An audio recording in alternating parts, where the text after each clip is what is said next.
మైదుకూరు మండలం లింగాల దిన్నె గ్రామం వద్ద ఉన్న Bengaluru Vijayawada green field highway దగ్గర మంగళవారం మైదుకూరు నియోజకవర్గ బీజేపీ కన్వీనర్ మాంచునూరు సుబ్బరాయుడు ఆధ్వర్యంలో 100 చెట్లు నాటారు.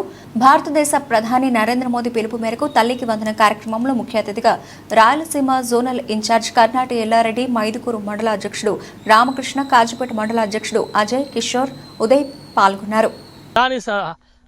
పిలుపునిచ్చారు. ఆ సందర్భంగా మా నియోజకవర్గంలో మేము సుమారు 100 చెట్లను నాటాలని సంకల్పంతో ఇప్పుడు ఒక 50 చెట్లు హైవేలో నాటుతున్నాము. ఇది నా ప్లేస్లో నాటుతున్నాము. ఇదే విధంగా ప్రతి ఒక్కరు కూడా ఛాలెంజ్ తీసుకొని ప్రతి ఒక్క మనిషి కూడా ఒక చెట్టు నాటాలని నేను కోరుకుంటున్నాను. ఇప్పుడు మన ఉమ్మడి అభ్యర్థి మన పుట్టా సుధాకర్ గారు, టీడీపీ ఎమ్మెల్యే అభ్యర్థి గారు, ఆయన కూడా వాళ్ళ తల్లి పేరు ఒక చెట్టు నాటుతారని నేను ఆశిస్తున్నాను. ఎందుకంటే ప్రధానమంత్రి నరేంద్ర మోడీ గారు పిలుపునిచ్చాడు ప్రతి ఒక్కరు వాళ్ళ తల్లి పేరు మీద చెట్టు నాటమని. కాబట్టి ఇదే విధంగా ప్రతి ఒక్కరు కూడా వాళ్ళ తల్లి పేరు మీద చెట్టు నాటుతారని కోరుకుంటున్నాను. భారత్ మాతాకి, భారత్ మాతాకి.